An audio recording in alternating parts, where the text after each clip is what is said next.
خداوندی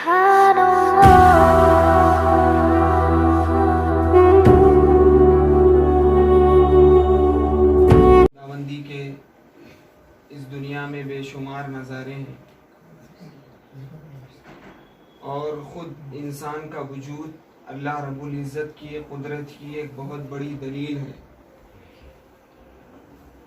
مصور، دنیا کا مصور جب تصویر بناتا ہے تو بنانے سے پہلے کہتا ہے کہ مجھے روشن کمرہ چاہیے اور لائٹ چاہیے، اس کے بغیر میں تصویر نہیں بنا سکتا۔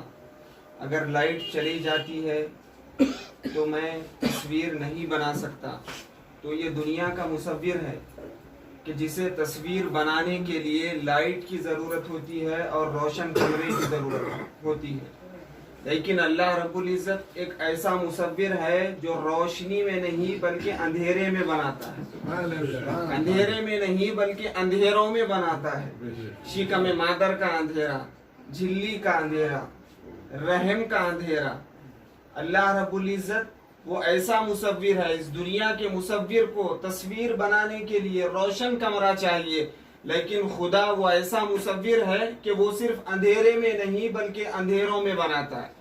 اور دنیا کے مصور جب تصویر بناتا ہے تو وہ کہتا ہے کہ مجھے تصویر بنانے کے لیے سامنے ایک تصویر کی ضرورت ہے کہ جسے دیکھ کر میں تصویر بناؤں گا۔ یہ دنیا کا مصور ہے کہ جسے تصویر بنانے کے لیے سامنے ایک تصویر کی ضرورت ہوتی ہے، لیکن اللہ رب العزت وہ ایک ایسا مصور ہے کہ آج کے سائنسدانوں کو یہ کہنا پڑا کہ سگنیچر معتبر نہیں ہے، اس لیے کہ ایک کی سگنیچر دوسرے کی سگنیچر سے مل جاتی ہے۔ آج کیا سائنسدان یہ کہنے پر مجبور ہے کہ سگنیچر معتبر نہیں ہے بلکہ انگوٹھا معتبر ہے، اس لیے کہ ایک کے انگوٹھے کے لکیریں دوسرے کے انگوٹھے کے لکیروں سے مل نہیں سکتی، لیکن رب وہ ایسا قادر ہے اور ایسا پروردگار ہے کہ اس نے پہلے ہی کہہ دیا کہ بلا قادرین علی ان نسوی بنانا، کہ میں ایسی تصویر بنایا ہوں، میں ایسی تصویر بنایا ہوں کہ ساری کائنات کے جنات اور ساری کائنات کے سائنسداں اکٹھے ہو کر ایک مچھر کا پر بھی پیدا نہیں کر سکتے۔ ان اللہ علی کل شیء قدیر، اللہ رب العزت ہر چیز پر قادر ہے، لیکن اللہ رب العزت ایک جگہ گلا کرتے ہیں کہ ما قدر اللہ حق قدری، کہ میرے بندے جس طریقے سے میری قدر کرنے کا حق تھا تو نے اس طریقے سے میری قدر نہیں کی۔ اس آیت میں دو لفظ ہیں، ایک لفظ قدر ہے اور ایک لفظ حق ہے۔ علماء کرام یہاں پر موجود ہیں، میں ان دو لفظوں میں سے آج صرف ایک لفظ کو بیان کروں گا کہ لفظ حق اس کا مطلب کیا ہے۔ ایک لفظ قدر ہے اور ایک لفظ حق ہے کہ اللہ رب العزت فرماتے ہیں کہ ما قدر اللہ حق قدری، کہ میرے بندے جس طریقے سے میری قدر کرنے کا حق تھا تو نے اس طریقے سے میری قدر نہیں کی۔ حق کا مطلب کیا ہے کہ جب بچہ چھوٹا ہوتا ہے، جب بچہ چھوٹا ہوتا ہے تو ماں کہتی ہے کہ بیٹا میرا حق ہے تجھ پر، باپ کہتا ہے کہ بیٹا میرا حق ہے تجھ پر، چچا کہتا ہے کہ بیٹا میرا حق ہے تجھ پر، خالو کہتا ہے کہ بیٹا میرا حق ہے تجھ پر۔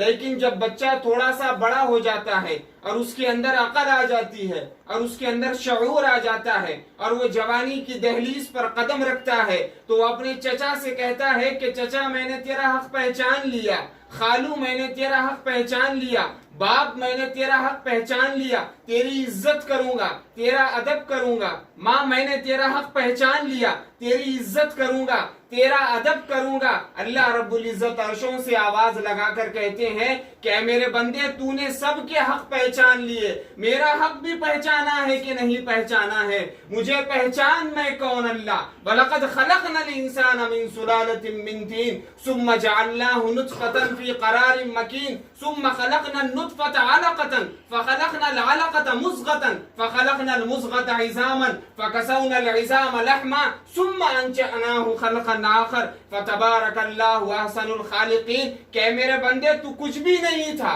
اے میرے بندے تو کچھ بھی نہیں تھا، تو مٹی تھا، میں نے مٹی سے اٹھایا، میں نے مٹی سے اٹھایا نطفہ بنایا, نطفے سے لوتھڑا بنایا, لوتھڑے سے ہڈی بنائی, اس ہڈی پر گوشت کو چڑھایا, اس گوشت پر کھال کو چڑھایا. تو ابھی ماں کے شکم میں تھا, تو ابھی ماں کے رحم میں تھا, تو ابھی ماں کے پیٹ میں تھا. تیرا کھانا تیرا پینا خون تھا, لیکن میں نے منہ کے ذریعے سے نہیں پہنچایا. کیوں میرے بندے کا منہ ناپاک نہ ہو جائے. میں نے ناف کے ذریعے سے پہنچایا. تو دنیا میں آیا, رویا, چلایا, میں نے کہا نہ میرے بندے رو نہیں, قدم اٹھا. ساری کائنات میں نے تیرے لیے بنائی ہے, دارین کی ہر حمد و ثنا تیرے لیے ہے, شب و روز موحد کی صدا تیرے لیے ہے. اول ہے تو آخر, ظاہر ہے تو باطن, جو کبر کی پھیلی ہے ردا تیرے لیے ہے. حاضر ہے تو ناظر, حی القیوم, پھولوں کی بہاروں کی ندا تیرے لیے ہے. ممکن ہی نہیں ہے مشرک کو تو بخشے,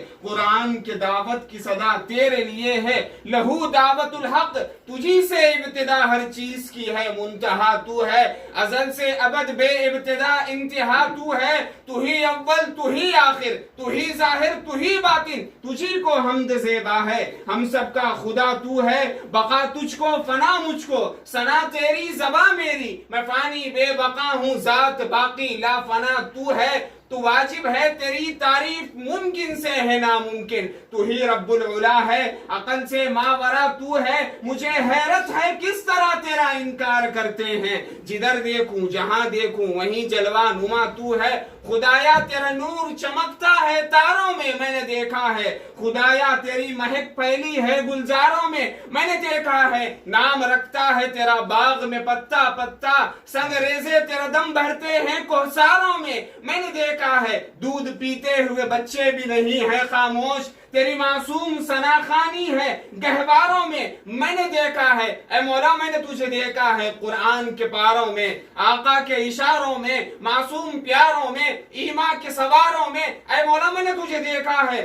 صدیق کی شفقت میں, فاروق کی ہیبت میں, عثمان کی عفت میں, حیدر کی شجاعت میں, مالک کی روایت میں, احمد کی درایت میں, صفیہ کی ثقافت میں, نعما کی فقاہت میں. اے مولا میں نے تجھے دیکھا ہے برقع کی پواروں میں, ساون کی بہاروں میں, کوئل کی پکاروں میں, ہر برگ گلستہ میں, ہر روئے درخشاں میں. اے مولا میں نے تجھے دیکھا ہے گنبد میں مناروں میں, کوثار میں غاروں میں. تو پھر میں کیوں نہ کہوں کہ سب سے بڑھ کر مجھے جس سے ہے محبت تو ہے.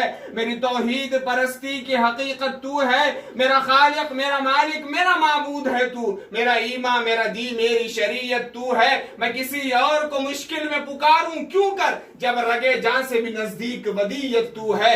تو ہی مطلوب ہے, تو ہی مقصود ہے, میری چاہت, میری راحت, میری قوت تو ہے. تیرے پاک نام پہ اے خدا میرا تن فدا, میرا من فدا, میری روح میری جان فدا, میرا باپ میری ماں فدا, تیری بندگی میری آرزو, اللہ جل جلالہ. مولا میرا اس طرح سے حساب ہو, میرے لب پہ ناتے جناب ہو, میرے سیدھے ہاتھ کتاب ہو, نہ حساب ہو نہ عذاب ہو, رہ رو برو محمد خوب رو, اللہ جل جلالہ. اس رب کا ذکر کرنے کے لیے ہم یہاں پر تشریف فرما ہے, اس رب کا ذکر کرنے کے لیے ہم یہاں پر بیٹھے ہوئے ہیں. وہ رب کیسا ہے؟ اللہ رب العزت اپنی وحدانیت کو بتلاتا ہے اور اپنے توحید کی گواہی ہر ایک کی زبان سے دلوانا چاہتا ہے, اور یہ کہتا ہے کہ ان لکم فی الانعام لعبرۃ. اے میرے بندے دیکھ, میں تجھے مثال کیا دیتا ہوں کہ تیرے صحن میں جو بھینس بندھی ہے اس کا رنگ کالا ہے. ارے اس بھینس کے ذریعے سے تو مجھے پہچان سکتا ہے. وہ بھینس میری وحدانیت کی گواہی دیتی ہے. میں تجھے بتلا رہا ہوں کہ ان لکم فی الانعام لعبرۃ نسقیکم مما فی بطونہ من بین فرث ودم لبنا خالصا. کہ میرے بندے دیکھ, تیرے صحن میں جو بھینس بندھی ہے اس کا رنگ کالا ہے, اس کے پیٹ میں نے ایک مشین کو فٹ کیا ہے. ایک طرف گوبر بدبودار, ایک طرف سرخ رنگ کا خون, لیکن نکال تو رہا ہوں تیرے پیالے کی جانب, وہ پیالہ جس میں تو دودھ بھر بھر کے پی جاتا ہے. ایک دفعہ پینے سے پہلے رک جا,